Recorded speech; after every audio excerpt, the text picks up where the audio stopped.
Halo teman-teman, perkenalkan saya Fazlan Fadilah. Di sini saya akan menjelaskan peningkatan pengetahuan tentang gangguan hormonal dan penggunaan obat melalui edukasi farmasi pada remaja. Mari simak ya. Pernah nggak sih ngerasa pas masuk SMP atau SMA, tiba-tiba badan berubah, kulit jadi gampang jerawatan, dan emosi naik turun gak jelas? Gak usah panik, itu semua gara-gara hormon. Singkatnya, hormon itu ada zat kimia alami yang diproduksi sama kelenjar di dalam tubuh kita. Anggap saja mereka ini kurir atau pembawa pesan yang mengalir lewat darah buat mengatur pertumbuhan fisik, organ reproduksi, sampai suasana hati kita. Nah, pas masuk masa pubertas, tubuh kita otomatis ngalamin pesta hormon, alias produksinya melonjak drastis. Tapi apa aja sih yang memicu peningkatan ini pada laki dan perempuan? Pada laki-laki, otak bakal merangsang testis untuk memproduksi hormon testosteron secara masif. Ini yang bikin jakun tumbuh, suara jadi ngebas, dada bidang, dan bulbul halus mulai tumbuh. Pada wanita, ovarium bakal memproduksi hormon estrogen dan progesteron. Hormon inilah yang memicu pertumbuhan payudara, pinggul melebar, dan mulai siklus menstruasi. Pemicu tambahan bagi kedua pihak, yaitu selain faktor genetik pubertas, hormon juga bisa makin melonjak atau gak stabil gara-gara stres karena ujian. Kedua itu kurang tidur akibat begadang, dan 3 hobi makan junk food atau makanan yang tinggi gula.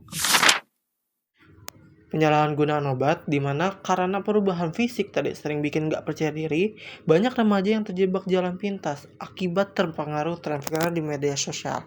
Ada 2 jenis obat keras berlogo K merah yang aslinya gak boleh dibeli sembarangan, tapi malah sering disalahgunakan seperti pil KB kombinasi dan antibiotik topikal.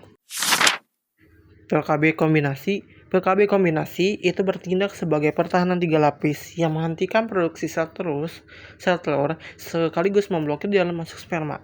Tapi banyak remaja putri nekat meminumnya biar haid lancar atau kulitnya mulus, padahal harus menggunakan resep dokter.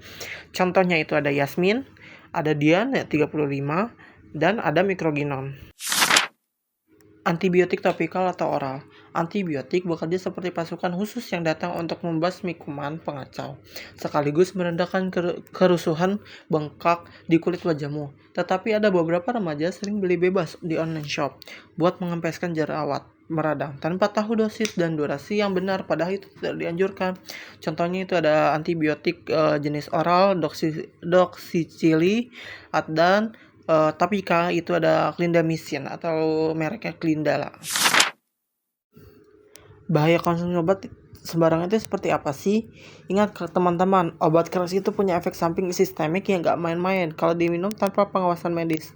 Dimana contohnya itu ada efek pil KB, alih-alih rapi, pabrik hormon alami tubuh lo masih bisa rusak. Efeknya siklus haid berakin berantakan, muncul flek, itu spotting, memicu depresi atau kecemasan, hingga resiko fatal, pembekuan darah, atau tromboemboli. Contoh selanjutnya itu ada efek antibiotik. Jika pakai antibiotik cuman pas jerawat muncul, terus dihentikan pas agak kempes, bakteri jerawat C. acnes nggak bakal mati. Mereka justru bermutasi jadi bakteri super yang kebal obat. Efeknya, jerawat lo bakal balik lagi dengan kondisi jauh lebih parah.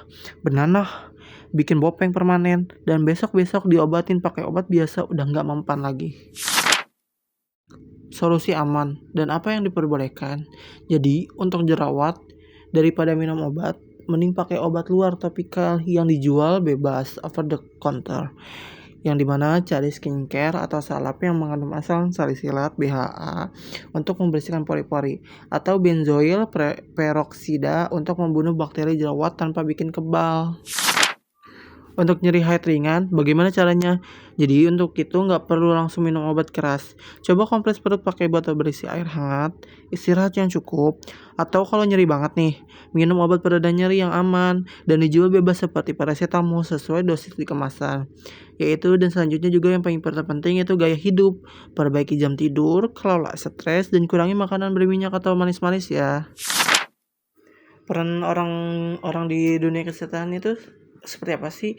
Contohnya itu dokter, spesial kulit atau kandungan, yang berperan sebagai menegakkan diagnosis klinis. Mereka yang berhak memeriksa kondisi tubuh, ngetes darah, dan nentuin apakah kalian benar butuh obat hormonal atau enggak. Peran apoteker atau tenaga kefarmasian itu sebagai benteng yang terakhir yang menjamin obat akan aman. Apoteker memastikan obat terima itu asli, berkualitas, dan memberikan edukasi dagus ibu. Dapatkan, gunakan, simpan, dan buang obat dengan benar agar kalian terhindar dari bahaya salah obat. Jadi, stop ikutan tren, self-diagnosis ya. Kalau punya masalah kesehatan, konsultasi kalinya, tanya obat, tanya apoteker.